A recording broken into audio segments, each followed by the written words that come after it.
खबर control news में आपका स्वागत है। आज हम भारतीय जनता पार्टी के मोहित माथुर और मजरी कराला वाले से क्षेत्रीय मुद्दों पर सीधी बात करेंगे। मोहित जी, खबर कंट्रोल न्यूज में आपका स्वागत है सर। सबसे पहले जान लेंगे सर, कोरोना काल में जो इतनी महामारी फैली, पूरे विश्व में फैली, इन दिनों आपका कैसा रोल रहा आपके क्षेत्र में? देखो जी, हमारे क्षेत्र में जो कोरोना काल का समय था वो तो पूरे दुनिया में ही, क्षेत्र की बात नहीं, वो पूरे दुनिया में ही बड़ा आपातकालीन का वो था, सिचुएशन थी।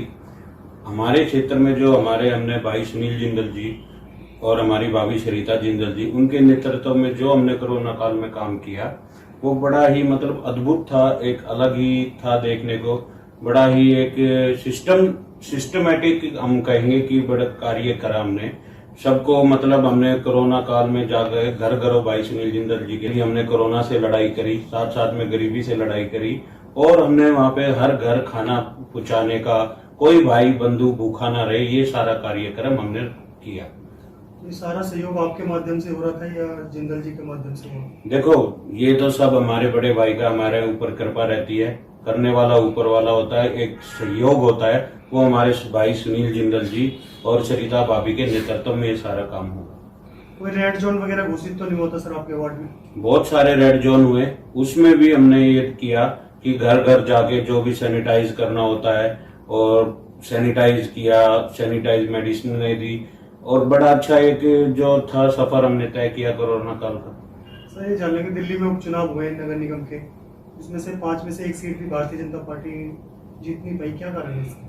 इसका कारण कुछ नहीं है, थोड़ा जनता को सोचना पड़ेगा कि अपना जो ये फ्री का जो बिजली पानी जो केजरीवाल द्वारा दिया जाता है, ये इस लालच में ना आके बाकी दिल्ली के फ्यूचर के बारे में सोचे, और जितना काम भारतीय जनता पार्टी ने एमसीडी में काम किया है वो सब करना पड़ेगा। तो सर, फ्री तो आप भी दे सकते हैं, जैसे कि आम आदमी पार्टी कहती है। ये फ्री देना कुछ पल के लिए तो अच्छा है सर, सब कुछ अच्छा है, लेकिन आप फ्यूचर देखोगे, आने वाला फ्यूचर जो है वो बिल्कुल दिल्ली को बर्बाद करके रख देगा। दिल्ली में इतनी जनसंख्या हो जाएगी, चारों तरफ से लोग आएंगे फ्री के चक्कर में, और कुछ नहीं होगा। तो 2022 में कितनी सीट आने की संभावना है? 272 में से 272 में से हम कम से कम मान के चले 220-30 आएगी बीजेपी, भारतीय जनता पार्टी, फिर एमसीडी में अपना राज करेगी। पार्टी अगर आपको मौका दे नगर निगम चुनाव लड़ने के लिए 2022 में, ये तो पार्टी का अपना विषय है। हम अपने भाई सुनील जिंदल, सरिता भाभी, इनके के लिए हम अपना सहयोग करेंगे। इस क्षेत्र में, विकासपुरी क्षेत्र में, इनसे मैं समझता हूँ कि बेहतरीन कार्य दिल्ली के अंदर जो इन्होंने किया है, उससे अच्छा कार्य मैंने किसी एमसीडी के अंदर नहीं देखा। तो सुनील जिंदल जी का कैसा काम है वार्ड में, कुछ बताएं सर। आप खुद जाओ, जनता से पूछो, वो आपको बताएगा। मेरे बोलने या ना बोलने से कुछ ऐसा नहीं आपको पता लगेगा। आप वार्ड में जाओ, घर घर घूमो, पता करो, और सुनील जिंदल जी का नाम पता करो, और हमारी सरिता भाभी जी का उन्होंने क्या किया। पार्कों में बहुत सारे झूले लगवाए हैं, सफाई कराई है, सब कुछ किया, जितना भी हो सकता है वो किया। बाकी आपसे जान लेंगे सर कि आपकी सरकार नहीं बन पा रही पिछले काफी लंबे वर्षों से, क्या कारण है सर? 93 से 98 बाद भाजपा की सरकार नहीं रही। इसके कुछ अलग मुद्दे इस पे बैठ के भारतीय जनता पार्टी डिस्कस करके, आज की तो सबको ही मालूम है इस समय तो क्या है, फ्री। दिल्ली की जनता जो है वो बड़ी भोली है, वो ना फ्री के बहकाव में आ जाती, लेकिन बाद में इन सबको, हम ये नहीं कहते कि भारतीय जनता पार्टी को जिताओ, लेकिन इस फ्री के मुद्दे से आपको निकलना पड़ेगा, तो फ्यूचर बच्चों का बनेगा, वरना नहीं बनेगा। क्षेत्रीय विधायक का कैसा काम है सर क्षेत्र में? आप खुद ही जाओ क्षेत्र विधायक में, आप देखोगे जाके कुछ काम नहीं हो रहा, कुछ भी काम नहीं है। महेंद्र यादव जी यहाँ से, महेंद्र यादव जी है यहाँ पे, बिल्कुल आप जाओ, नालियों देखो, सड़कें देखो, जो क्षेत्र के इलाके हैं। एमसीडी काम करने को बोल जाते, जो एमसीडी करना चाहते उसको रोका जाता है। ये तो एक राजनीति का विषय है। समस्या क्या क्या? पानी, सीवर, सड़कों की? सीवर की समस्या है, सड़कों की सबसे बड़ी समस्या है। फिर भी भारतीय जनता पार्टी ने अपने बजट से बहुत सारा काम किया, और अपनी तरफ से भी जितना भी सहयोग हुआ वो इन्होंने किया। भारतीय जनता पार्टी ने आम आदमी की ना मदद मिलते हुए, क्योंकि विधानसभा में इनका अपना राज है इस टाइम। सर, दिल्ली सरकार ने शिक्षा और स्वास्थ्य पर कहती है हमने काम किया, आपका क्या अनुमान है? शिक्षा और स्वास्थ्य में जो काम किया, शिक्षा में जो उन्होंने काम किया, सिर्फ 15 स्कूल बनाए। मैं लेके चलता हूँ आपको, मेरा गांव कराला मजरी पड़ता है, आप वहां चलाओ, आपको दिखेगा शिक्षा में क्या काम किया। कुछ नहीं किया। शहरों के कुछ स्कूलों को चमका दिया गया है, वो कहते हैं कि शिक्षा हो गई है। हॉस्पिटलों में जो था वो थोड़ा बहुत उन्होंने काम किया है, मैं ये नहीं कहूंगा कि बिल्कुल ही एक तरफा राजनीति बात करूंगा। हॉस्पिटलों में इतना काम, मतलब जो बीजेपी के राज में या बाहर कोई भी पार्टी आई है, एक तो जो सिस्टम है, जो एक गुरुद्वारे ने किया, ये आम पार्टी ने क्यों नहीं किया कि डायलिसिस जो हो रहा है वो एकदम उन्होंने एकदम 100% फ्री कर दिया है। ये एक गुरुद्वारे ने कर दिया, एक दिल्ली सरकार इतनी बड़ी जो पार्टी है उसने क्यों नहीं करा। ये कुछ मुद्दे हैं जो है। बहुत बहुत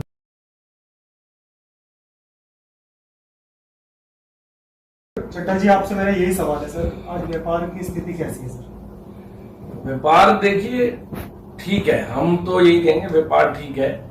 व्यापार और टेक्नोलॉजी आपस में एक दूसरे के साथ हाथ में हाथ वाली बात है। जो इंसान टेक्नोलॉजी के साथ चलेगा उसका व्यापार चलेगा, जो इंसान टेक्नोलॉजी के साथ नहीं चलेगा उसका व्यापार नहीं चलेगा। हिंदुस्तान के अंदर सरकार ने कुछ बड़े डिसीजन लिए पिछले चंद सालों में, जिसमें से नोटबंदी, जीएसटी ऐसे बड़े मुद्दे रहे हैं जिनका कुछ लोग विरोध भी करते आए हैं, कुछ उसके पक्ष में भी बोलते आए हैं। जीएसटी की अगर हम बात करें, नए अकाउंटिंग सॉफ्टवेयर आ गए हैं, नए नए सीएस आ गए हैं। अगर आप उनसे संपर्क में रहो तो जीएसटी ने बहुत काम को आसान कर दिया हुआ है, और नए अकाउंटिंग सॉफ्टवेयर से और भी काम आसान हो गया। अब 10 तरीके के टैक्स नहीं भरने पड़ते, तो ईज ऑफ कन्वीनियंस है व्यापार में। और जहां तक बात है ये अपना जो पिछले कुछ महीने कोरोना काल के भी बीते, क्योंकि हम प्रॉपर्टी का काम करते हैं, हम प्रॉपर्टी कंसल्टेंट हैं, तो बाजार में भी काफी उछाल आया है।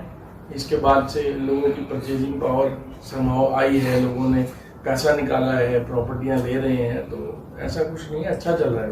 लेकिन सर छोटा व्यापारी आज भी कहीं ना कहीं पिसता जा रहा है। देखिए, मैंने दोबारा एक बात बोली कि टेक्नोलॉजी के साथ जो चलेगा वो आगे बढ़ेगा। छोटा व्यापारी आज की डेट में कोई नहीं है। हमने ऐसे भी लोग देखे जो एक शेफ की नौकरी करते थे होटल में, आज अपना उन्होंने, जो आप छोटे व्यापार की अगर बात करें तो एक शेफ ने अपनी 50,000 की नौकरी छोड़ के एक 5-10 हजार रुपए किराए की दुकान या वो स्टॉल ले लिया, और तिलक नगर या ऐसी मार्केट्स के अंदर सैंडविच, रोल, ग्रिल फूड वगैरह के स्टॉल लगा लिए, और वो वहां पे 50,000 नहीं 1.5-2 लाख रुपए महीना कमा रहे हैं। तो वो चल रहे हैं अपने दम पे, टेक्नोलॉजी का यूज कर रहे हैं, जोमेटो, स्विगी जैसी ऐप पे अपने आप को रजिस्टर कर रहे हैं। क्यों? क्योंकि नौकरियों ने इन लोगों का सहारा छीन लिया था कुछ समय के लिए। अब वो सेल्फ डिपेंडेंट है, किसी और पे डिपेंडेंट नहीं है, और नौकरी से बेहतर कर रहे हैं। तो वो भी तो छोटे व्यापारी हैं, लेकिन वो टेक्नोलॉजी के साथ चल रहे हैं, जोमेटो, स्विगी जैसे ऐप का सहारा ले रहे हैं, तो कमा रहे हैं, खा रहे हैं। लगातार सर डीजल पेट्रोल के दाम जो बढ़ते जा रहे हैं, एलपीजी के, इस पे क्या करेंगे? देखिए, डीजल, पेट्रोल, एलपीजी, इनके जो दाम बढ़ रहे हैं, ये जरूर एक मुद्दा है आम आदमी के लिए, क्योंकि जब किसी भी चीज का दाम बढ़ता है, किसी भी कमोडिटी का बढ़ता है, तो आम आदमी को फर्क पड़ता है, रसोई में फर्क पड़ता है, बजट हिल जाता है, घर का हर चीज होती है। लेकिन अगर हम इनके कारणों की बात करें तो इनके पीछे कई कारण होते हैं। क्रूड ऑयल का रेट बढ़ना, सरकारों का अपने जो वैट लगाते हैं इनके ऊपर, उनका कम ना करना। माना हमने कि पीछे से क्रूड ऑयल बढ़ता है तो रेट बढ़ते हैं, लेकिन ऐसी भी कुछ सरकारें हैं जो अपना वैट को कम कर देती हैं ताकि मेरे जो अपना शहर के लोग हैं उन पे बोझ ना बने। तो दिल्ली के अंदर अगर आप ऐसी बात करो तो दिल्ली सरकार को चाहिए कि जो टैक्स वो लगाते हैं उसको रिबेट करनी चाहिए। जैसे और अन्य मुद्दों पे वोट बटोरने के लिए केजरीवाल सरकार जो है वो बिजली पानी फ्री देती है उन्हें। इसके अंदर भी जो जरूरी चीज है, रोज आना, हमें अगर कहीं जाना है तो हमें पेट्रोल डीजल की जरूरत है। दिल्ली सरकार को चाहिए